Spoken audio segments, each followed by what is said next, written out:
से वो प्रतिनिधित्व करते हैं, उनके गांव में भी पहली बार हमने उनको सड़क जोड़ने का काम किया और उनके क्षेत्र को जो हमने चर्चा किया कि दक्षिणी पूर्वी इलाका है, ये उनका गृह क्षेत्र है, वहाँ पर हमने जो सड़कें बनाई हैं उस क्षेत्र में हमें काफ़ी समर्थन और विश्वास मिल रहा है। 3 बार वो इस क्षेत्र से चुनाव लड़कर के खुद हार चुके हैं, काफ़ी वोटों से हार चुके हैं। इसलिए मुझे उम्मीद है कि इस बार 26,500 के बदले हमें 50,500 वोट से जनता जिताने का काम करेगी। नमस्कार, आप देख रहे हैं बिहार A1 न्यूज़ में विवेक रंजन। बिहार में इस साल विधानसभा चुनाव होना है। जितने नेता हैं सब अपने क्षेत्र भ्रमण कर रहे हैं क्योंकि उनको वोट मांगना है जनता से और क्या मुद्दा लेके इन लोग जाएंगे। इसी बीच हम इस्लामपुर विधानसभा क्षेत्र के दत्तू बीघा में मौजूद हैं। यहाँ के जो चंद्रसेन विधायक हैं, पिछले बार भी विधायक थे, इस बार भी JDU की तरफ से उन्हीं को कैंडिडेट किया गया है। तो ऐसे में वो क्या मुद्दा लेकर जाएंगे, मेरे साथ चंद्रसेन जी हैं, उन्हीं से बात करते हैं उनका क्या कुछ करना है। क्या इस साल जो आपका क्या मैनिफेस्टो रहेगा जनता के लिए?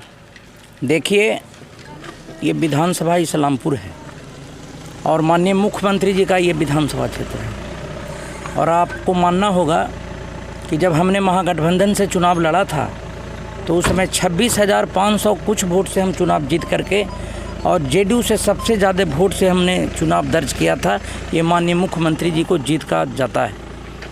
और जो एजेंडे थे, हमने जो दक्षिणी पूर्वी इलाके में जो मैंने सड़क देखा था, बिजली देखा था, पानी देखा था, और वो जो सवाल 7 निश्चय का आया, उस सवाल को माननीय मुख्यमंत्री जी के आशीर्वाद से 231 किलोमीटर 230 गांव में सड़क बनाने का काम किया गया। 9.25 अरब की सिंचाई परियोजनाओं को धरती पर उतारने का काम किया गया। 5 सब स्टेशन का निर्माण या तो चल रहा है, नहीं तो उद्घाटन किया गया। 3 बाईपास की स्वीकृति मिली। इस तरह से जो है एक प्रखंड मुख्यालय एक अंगरसराय का स्वीकृति मिली और लगातार विकास के काम चल रहे हैं। और इस बार जो एजेंडा है माननीय मुख्यमंत्री जी का कि हम गांव से गांव को रोड से जोड़ना चाहते हैं और किसानों के लिए खास करके हर खेत में पानी पहुंचाना चाहते हैं। और जो बचा हुआ 7 निश्चय का काम है, चाहे हर घर नल का जल है, चाहे जो है गली में ईंट बिछाने और नाली का कार्य है, उसको हम लोग पूरा करने का काम करेंगे। आपसे 2015 में आपने यहाँ से विधानसभा चुनाव लड़े तो उस समय आप महागठबंधन में थे, तो महागठबंधन की तरफ से आपको नॉमिनेट किया गया। अब इस साल अभी एक और महागठबंधन की तरफ से राजद की तरफ से राकेश रोशन है, तो राकेश रोशन और चंद्रसेन जी के बीच में इस तरह से मुकाबला होगी। देखिए, मुकाबला तो जनता लोग पहले ही जान चुके हैं, चूँकि स्वर्गीय कृष्ण वल्लभ जी के ये पुत्र हैं और इस विधानसभा क्षेत्र में कभी 15 वर्षों तक वो विधायक रह चुके हैं। और मैं आपको बताना चाहता हूं कि जिस नवाबगंज गांव से वो प्रतिनिधित्व करते हैं, उनके गांव में भी पहली बार हमने उनको सड़क जोड़ने का काम किया और उनके क्षेत्र को जो हमने चर्चा किया कि दक्षिणी पूर्वी इलाका है, ये उनका गृह क्षेत्र है, वहाँ पर हमने जो सड़कें बनाई हैं उस क्षेत्र में हमें काफ़ी समर्थन और विश्वास मिल रहा है।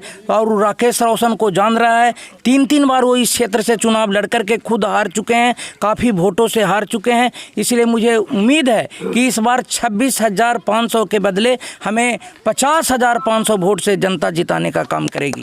इनके समर्थन में और कुछ महिला लोग भी हैं इनके साथ में कार्यकर्ता, उन लोग से बात करते हैं, उनका क्या कुछ कहना है। नीतीश जी के शासनकाल में जो महिला का सम्मान मिला है, बच्चियों का सम्मान मिला है, वो किसी अदर पार्टी में नहीं मिलता है। 15 साल पहले, इसके पहले लालू जी थे, जिस समय मेरी बच्ची ये कहीं से रोड पर चलना नहीं चाहती थी कि शाम हो गया है, क्या हमारे साथ होगा, ये होता था। दूसरा है कि नीतीश बाबू जितना बच्ची के लिए चाहे साइकिल योजना हो, पोशाक हो, चाहे छात्रवृत्ति हो, चाहे ये जो फर्स्ट डिवीज़न पास करती है तो जो 10,000 मिलता हो, इंटर में 20,000 मिलता हो, किन्हीं के सामने नहीं हुआ। किन्हीं लोग जो बिहार के मुख्यमंत्री बने, कोई नहीं कर सब पाए।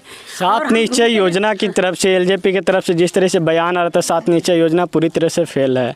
कोई प्रभाव नहीं पड़ेगा, कोई प्रभाव नहीं पड़ेगा। हम गांव में जा रहे हैं, उनका कोई असर नहीं है। और यही नहीं चल रहा है, ये वोट कटवा है। यानी महिलाओं का समर्थन है चंद्रसेन जी के लिए। हाँ, नीतीश जी के पक्ष में चंद्रसेन जी तो उनका अथी है, प्रतिनिधि हैं। तो यहाँ से आप इनको जिताइएगा तब ना नीतीश जी आएंगे। सब ना तो मजबूत करेंगे तो ये जीतेंगे, तभी मजबूत होगा। हम तो गांव में जाते हैं, सब नीतीश जी का वोट है, चंद्रसेन जी का वोट है, कहीं भारी मतों से विजय होंगे। ये बात नहीं है।